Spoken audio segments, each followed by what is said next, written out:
Shalom.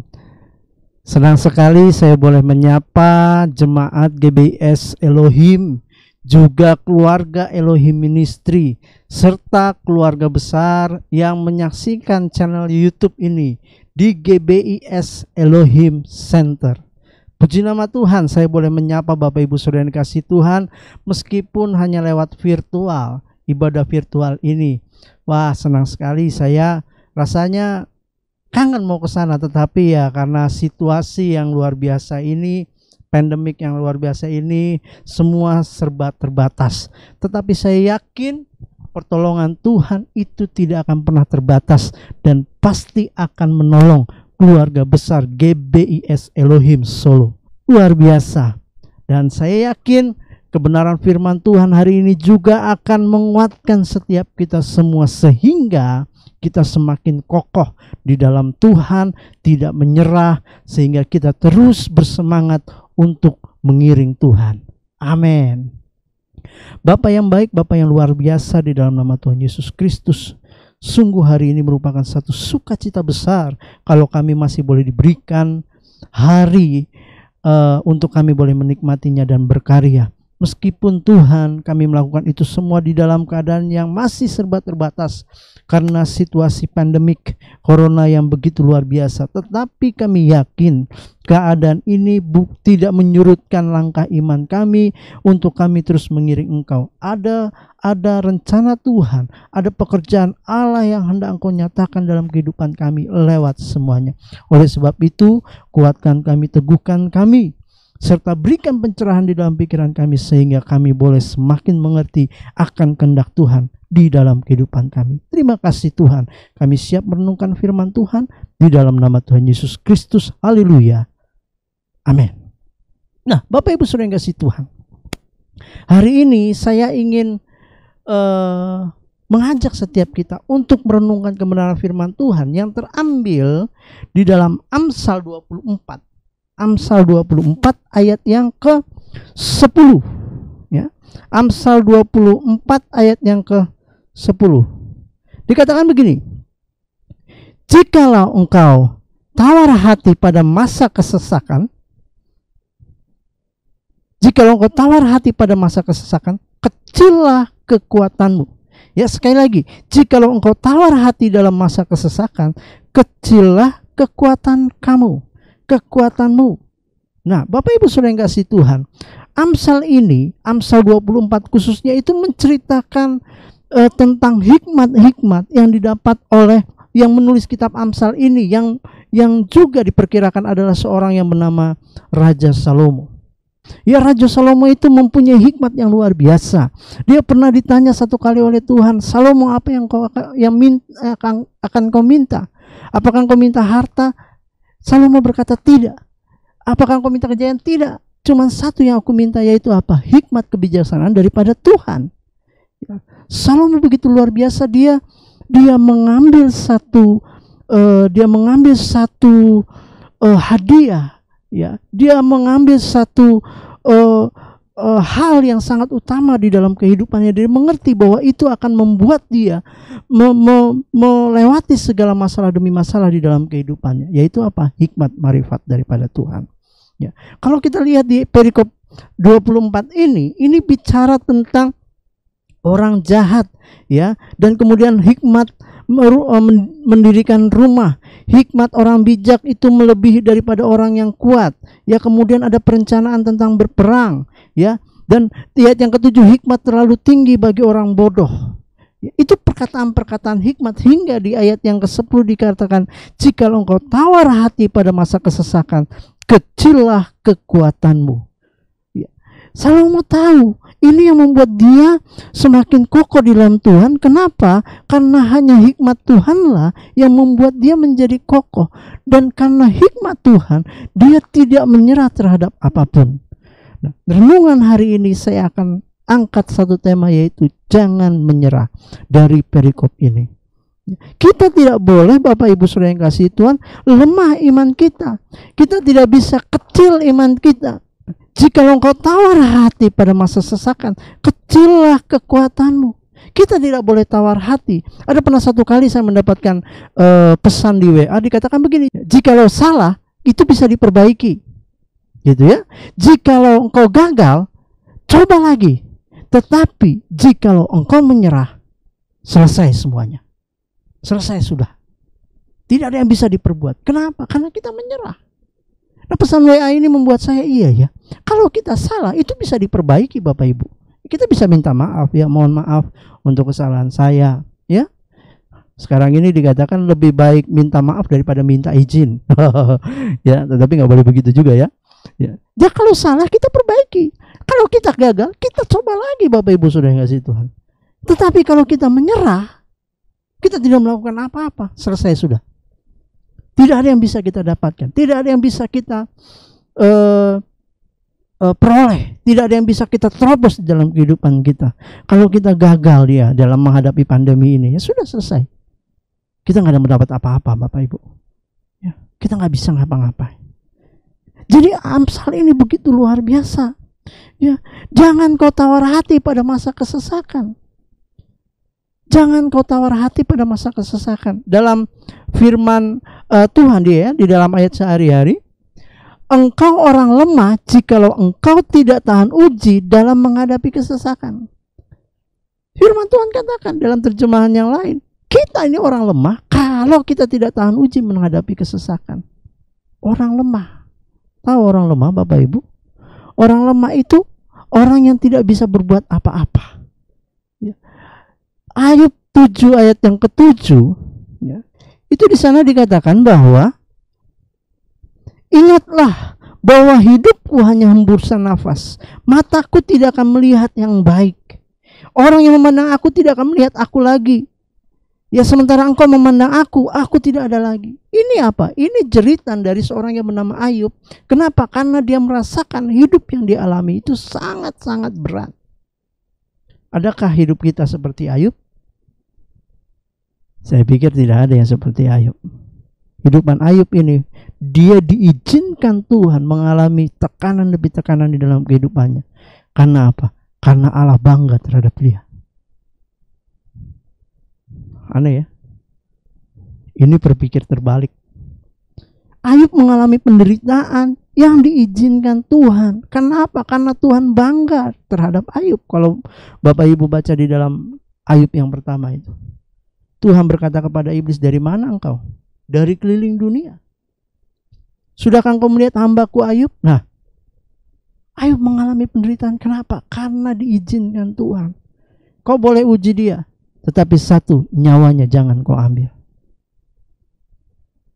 Tekanannya berat Bapak Ibu. Ayub gak tahan. Sehingga di ayat yang ke-7 apa dikatakan? Hidupku hanya hembusan nafas, mataku tidak akan lagi melihat yang baik. Kita diizinkan melihat itu Bapak Ibu Saudara yang kasih. Kesesakan, kesusahan datang dalam kehidupan kita. Semua di dalam kehidupan ini. Yakobus 1 ayat 3 dan 4 ya. Yakobus 1 ayat 3 dan 4. Yakobus 1 ayat 3 dan 4 dikatakan, sebab kamu tahu bahwa ujian terhadap imanmu itu menghasilkan ketekunan, dan biarkanlah ketekunan itu memperoleh buah yang matang, supaya kamu menjadi sempurna dan utuh dan tidak kekurangan sesuatu apapun. Ya. Di ayat yang kedua, saudara-saudaraku, anggaplah satu kebahagiaan apabila kamu masuk ke dalam berbagai pencobaan. Ayat ini berkata apa? Tuhan tidak pernah menjanjikan kehidupan manusia itu lepas dari pencobaan. Tidak. Tetapi apa? Justru dianggap kebahagiaan jika masuk ke dalam pencobaan. Berbahagia engkau jika masuk ke dalam kesesakan dan kesusahan. Ya. Sebab kamu tahu ujian terhadap imanmu itu menghasilkan ketekunan. Sebab engkau tahu kesesakan dan kesusahan itu menghasilkan ujian terhadap imanmu untuk menghasilkan ketekunan. Pandemi ini, pandemi corona ini terjadi apa? Untuk apa? Untuk membuat iman kita, ya semakin kuat di dalam ketekunan kita, mendapatkan buah yang matang, ya, menjadi sempurna dan utuh yang tidak berkurang suatu apapun, supaya iman kita menjadi sempurna. pandemi corona ini diizinkan. Bapak Ibu mengalami pencobaan, kesesakan, ya, percobaan, kesesakan, kesusahan. Itu diizinkan untuk apa? Untuk membuat ujian buat iman kita, sehingga iman kita berbuah kuat di dalam ketekunan, dan itu menjadi kesempurnaan yang luar biasa di dalam kehidupan kita. Ya. Jadi kesusahan, kesesakan itu akan datang dalam kehidupan kita. Ingat baik, kita ini pelanggan tetap masalah, Bapak Ibu. Ya, pelanggan tetap masalah. Itu masalah nggak diminta pasti datang dalam kehidupan kita. Nah, yang pertama, orang waktu menghadapi kesusahan, kesesakan, itu mempunyai respon yang macam-macam. Nah, yang pertama apa? Waktu menghadapi kesesakan, itu yang di dalam kitab Amsal. Cenderung apa? Cenderung kecil hati, cenderung kecut, ya, kecenderung patah semangat, cenderung kendor iman kita, cenderung berhenti dari pekerjaan kita. Makanya di dalam Yakobus tadi, Rasul Yakobus mendorong, ya, memotivasi jemaat pada saat itu. Anggaplah satu kebahagiaan jika engkau masuk ke dalam pencobaan. Kalau Rasul Paulus berkata apa? Pencobaan-pencobaan yang kamu alami itu pencobaan yang biasa, yang tidak melebihi daripada kekuatanmu. Coba. Supaya apa? Supaya iman kita kuat. Tapi ada orang-orang yang tadi cenderung kecil hatinya, cenderung patah semangat, cenderung berhenti dari pekerjaannya, berputus asa, ya, hanya mengharapkan kelegaan. Jadi roh kita itu tenggelam, lalu tangan kita terkulai, lutut kita menjadi lemas. Kita menjadi tidak layak berbuat apapun. Bahkan orang yang sangat ceria kita lihat itu menjadi dan hilang, menjadi patah semangatnya waktu dia tertimpa masalah. Ada seorang pelawak terkenal yang bernama Charlie Chaplin. Ironis, dia membuat orang tertawa, tetapi dia tidak bisa mampu membuat dirinya tertawa, sehingga dia bunuh diri, mengambil jalan pintas untuk bunuh diri. Kenapa? Karena dia tidak kuat dengan kehidupan. Dia tidak punya pengharapan. Saya yakin dia tidak mengenal Tuhan. Kenapa? Karena dia putus asa. Dia tidak dalam mengakar kepada Tuhan, berharap sama Tuhan, sehingga dia memilih untuk mengakhiri hidupnya. Nah, Bapak Ibu Saudara yang kasih Tuhan, orang lemah atau orang yang tawar hati, ya, itu memandang hikmat itu bukan sesuatu yang penting. Ya, tadi di dalam Amsal tadi. Ya, orang yang kecut hatinya itu tidak akan pernah kuat dalam kesesakan. Kenapa? Karena dia lupa akan hikmat, dia lupa akan kebijaksanaan daripada Tuhan, dia lupa akan pengharapan akan Tuhan, sehingga tadi dia merasa putus asa. Ya, dia tidak mau bersusah payah mengejar hikmat tersebut. Artinya dia tidak mau berupaya untuk mengejar sesuatu hal yang baik daripada Tuhan. Dia menjadi bodoh. Kenapa? Karena dia suka bermain-main dan membuang waktu. Dia hanya ingin senang-senang saja. Hati-hati. Kehidupan kita hari-hari ini, ya, itu kadang meninabobokan kita. Salah satu hal positif dari pandemi corona apa? Semua orang itu menjadi kreatif di dalam keterbatasannya. Banyak orang menjadi kreatif. Tetapi jangan lupa, banyak juga orang menjadi putus asa. Ini kayak dua sisi mata uang, Bapak Ibu Saudara yang kasih Tuhan. Ya, kita mau apa? Kita hanya mau bersenang-senang? Hati-hati, nanti kita melupakan hikmat tersebut, hikmat yang datang daripada Tuhan. Ya, sehingga tadi di Amsal Raja Salomo mengingatkan supaya apa? Supaya jangan pernah patah semangat, supaya jangan pernah kecut dan tawar hati. Yang kedua, waktu kekuatan kita menjadi kecil, waktu kita menjadi lemah, Bapak Ibu Saudara yang kasih Tuhan, waktu kita menjadi kecut, itu semakin membuka jalan dan memperlebar kelemahan kita. Sehingga apa? Sehingga menjadi pertanda bahwa kita menjadi orang yang tidak mempunyai tekad yang bulat. Kita menjadi orang yang ketahuan tidak punya pendirian yang teguh. Kehidupan kita tidak menjadi orang yang bijaksana, yang tidak pernah mempertimbangkan apapun. Iman kita menjadi luntur. Nah, ini iman ini menjadi kekuatan jiwa, Bapak Ibu. Jika engkau tidak dapat bertahan menanggung perubahan dan penderitaan keadaanmu, maka engkau akan menjadi lemah. Engkau akan menjadi hilang. Engkau akan menjadi musnah di telan zaman. Kalau Bapak Ibu lihat dari ayat Amsal tersebut, inilah yang dikatakan free will daripada Tuhan. Hak bebas daripada Tuhan. Tuhan tidak bisa menolong umatnya kalau umatnya itu tidak mengambil peran. Tuhan tidak bisa menolong umatnya kalau apa? Kalau umatnya itu patah semangat, tak bisa. Tak bisa. Makanya waktu kita menjadi kuat, Bapak Ibu Saudara yang kasih Tuhan, menjadi kuat di dalam Tuhan, itu kita harus bangkit dengan iman kita. Raja Daud pernah berkata, "Hai jiwaku, engkau bangkitlah, hai jiwaku, memuliakanlah Tuhan." Itu di dalam diri kita. Nah, ini chance, kesempatan Tuhan menolong kita. Kesempatan Tuhan menolong kita. Nah, apa resepnya supaya tetap kuat di masa kesesakan? Ada resepnya, Bapak Ibu Saudara yang kasih Tuhan, ya. Jadi ada resepnya supaya kita nggak berputus asa. Yang pertama apa? Ingat kebaikan Tuhan dan pertolongan Tuhan. Mazmur 103 ayat yang kedua. Ya, Mazmur 103 ayat yang kedua. Ya, Bapak Ibu bisa lihat di tayangan ini. Ya, di tayangan ini Mazmur 103 ayat yang kedua. Dikatakan, "Pujilah Tuhan, hai jiwaku." Dikatakan apa? Jangan lupakan segala kebaikannya. Garis bawah itu, jangan lupakan. Artinya apa? Kita diminta untuk mengingat. Apa yang harus diingat? Segala kebaikan Tuhan. Harus mengakui kebaikan Tuhan. Kebaikan Tuhan. Meskipun beban hidup kita terasa berat. Meskipun kehidupan yang kita jalani itu penuh dengan tekanan. Pemazmur katakan, jangan pernah lupakan. Jangan lupakan segala kebaikannya.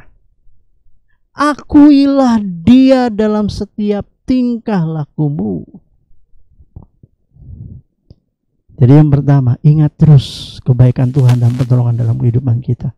Waktu kita mengingat itu, Bapak Ibu Saudara yang kasih Tuhan, itu akan masuk ke dalam pikiran kita, hati kita, dan menjadi kuat sehingga muncul pengharapan. Pengharapan akan kasih karunia Tuhan, pengharapan akan pertolongan Tuhan, pengharapan akan karya Tuhan yang luar biasa dalam kehidupan kita.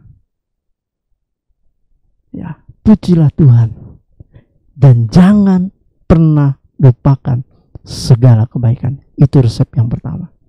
Ingat kebaikan Tuhan dan pertolongan. Ya, resep yang pertama. Nah, ini akan pengaruh kepada apa? Setelah kita mengingat akan kebaikan Tuhan, iman kita, hati kita akan menjadi kuat. Waktu hati kita menjadi kuat, maka Allah, Tuhan akan meneguhkan hatimu. Ya, ada satu ayat di dalam Yosua, ya. Kita lihat tayangan di slide ini, Yosua 1. Yosua 1, wah ini Bapak Ibu pasti tahu semua ya ayat ini, kisah ini. Tapi menarik nih, ya. Ada apa kunci keberhasilan daripada Yosua dalam menghadapi kehidupan sehingga dia mampu memimpin bangsa Israel yang tegar tengkuk? Dan sehingga Yosua dipilih oleh Musa untuk dijadikan, ya, dijadikan Tuhan untuk pengganti daripada Musa. Yosua 1. Ya, Yosua 1 ayat yang ke-6 sampai yang ke-9. Kuatkan, teguhkanlah hatimu, sebab engkaulah yang akan memimpin bangsa ini memiliki negeri yang kujanjikan dengan bersumpah kepada nenek moyang mereka untuk diberikan kepada mereka. Di ayat yang ke-7, hanya kuatkan dan teguhkan hatimu dengan sungguh-sungguh, Bertindaklah hati-hati sesuai dengan seluruh hukum yang telah diperintahkan kepadamu oleh hambaku Musa. Jangan kau menyimpang ke kiri ke kanan, supaya engkau beruntung kemanapun engkau pergi. Jangan engkau lupakan perkataan Taurat ini, tetapi renungkanlah siang dan malam, supaya engkau bertindak hati-hati sesuai dengan segala yang tertulis di dalamnya. Sebab demikian perjalananmu akan berhasil dan engkau akan beruntung. Ayat yang 9, bukankah telah kuperintahkan kepadamu, kuatkan dan teguhkan hatimu, jangan kecut dan tawar hati, sebab Tuhan Allahmu menyertai engkau kemanapun engkau pergi. Resep yang kedua, kuatkanlah, teguhkanlah hatimu. Yang pertama, ingat kebaikan Tuhan. Yang kedua, ya, kuatkan dan teguhkanlah hatimu. Ya.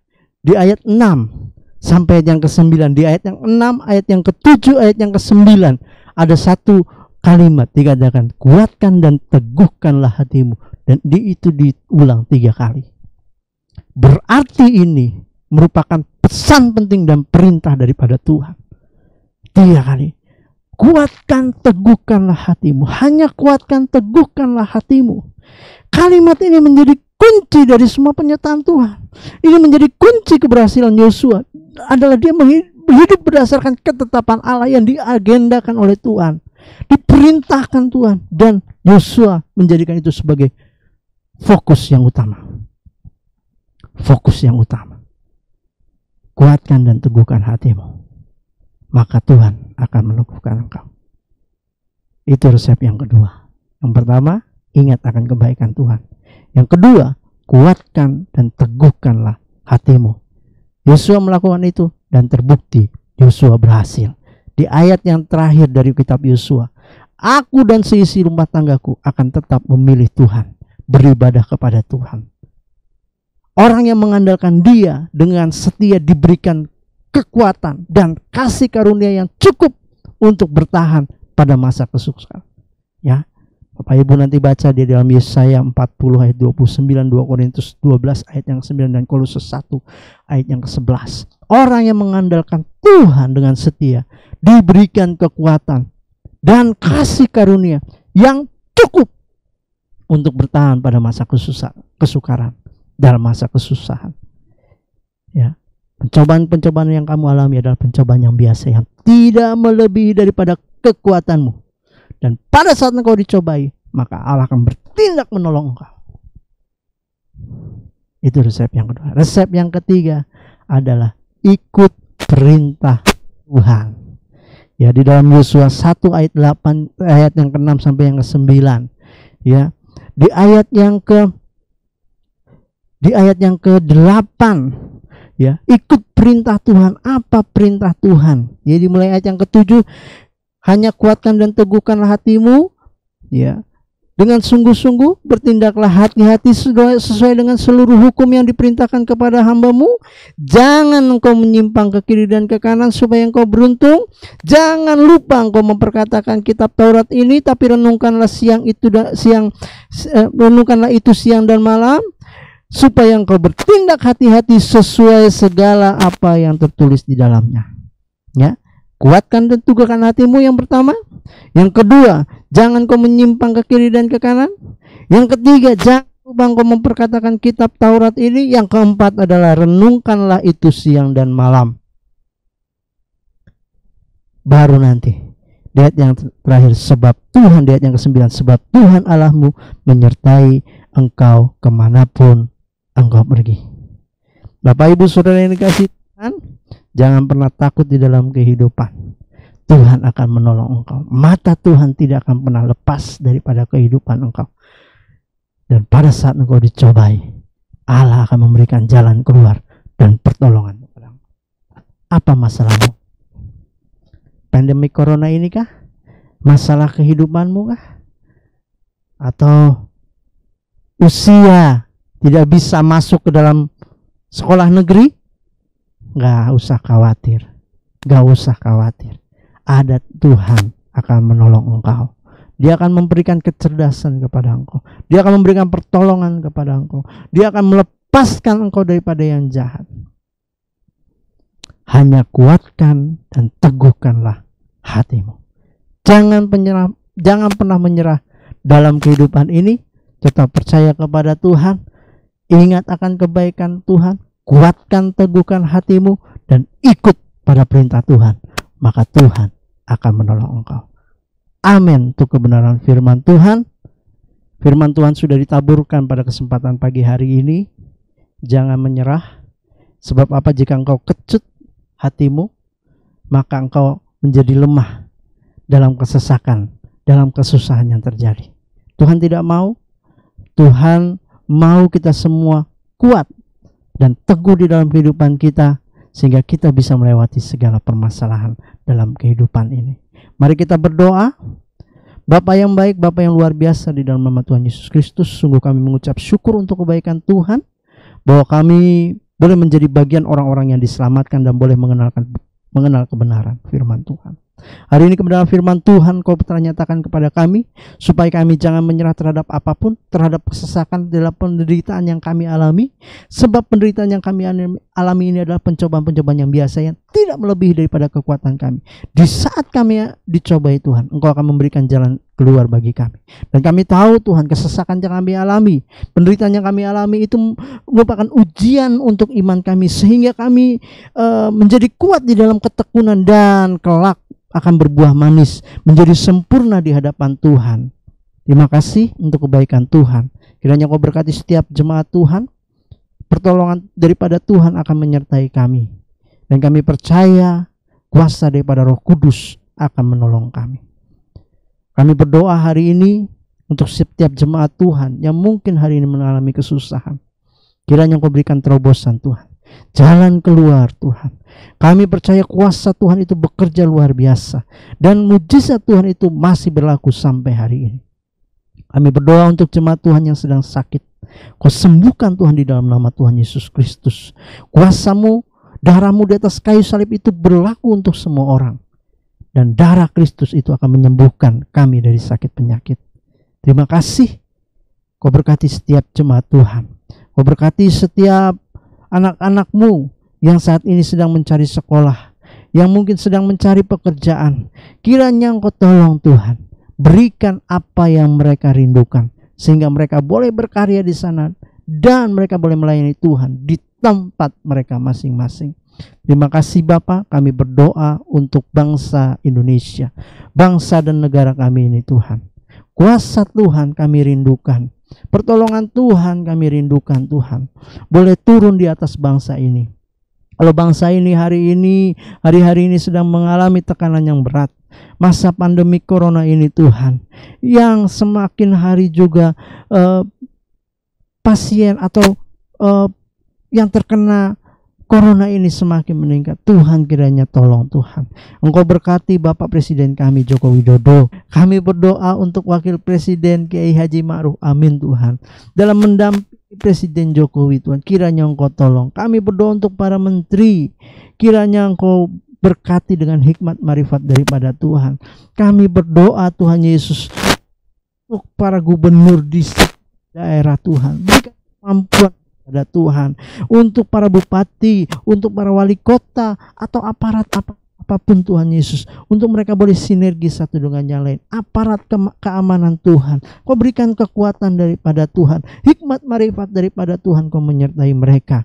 Tuhan, kiranya belas kasihan Tuhan boleh turun dalam kehidupan mereka. Tidak lupa kami berdoa untuk para tenaga medis yang luar biasa. Mereka berkorban, bahkan jiwa mereka, nyawa pun harus dikorbankan. Kiranya Engkau tolong Tuhan, kiranya Engkau berkati keluarga-keluarga yang ditinggalkan kekasih hati mereka Tuhan. Kiranya Engkau berkati mereka Tuhan.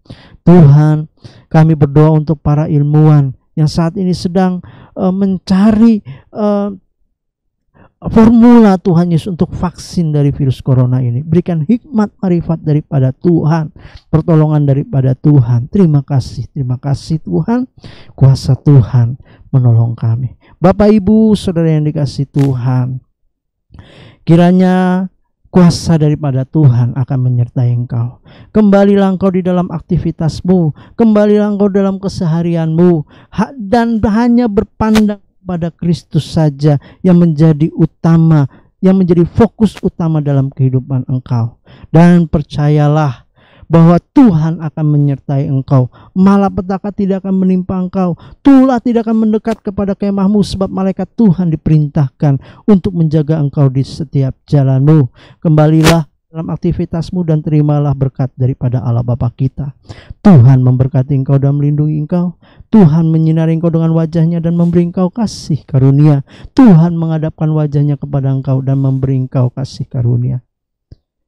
Kiranya penyertaan daripada Roh Kudus dan perlindungan yang manis daripada Tuhan Yesus Kristus akan menyertai engkau mulai dari hari ini sampai Maranatha, Tuhan datang kedua kali.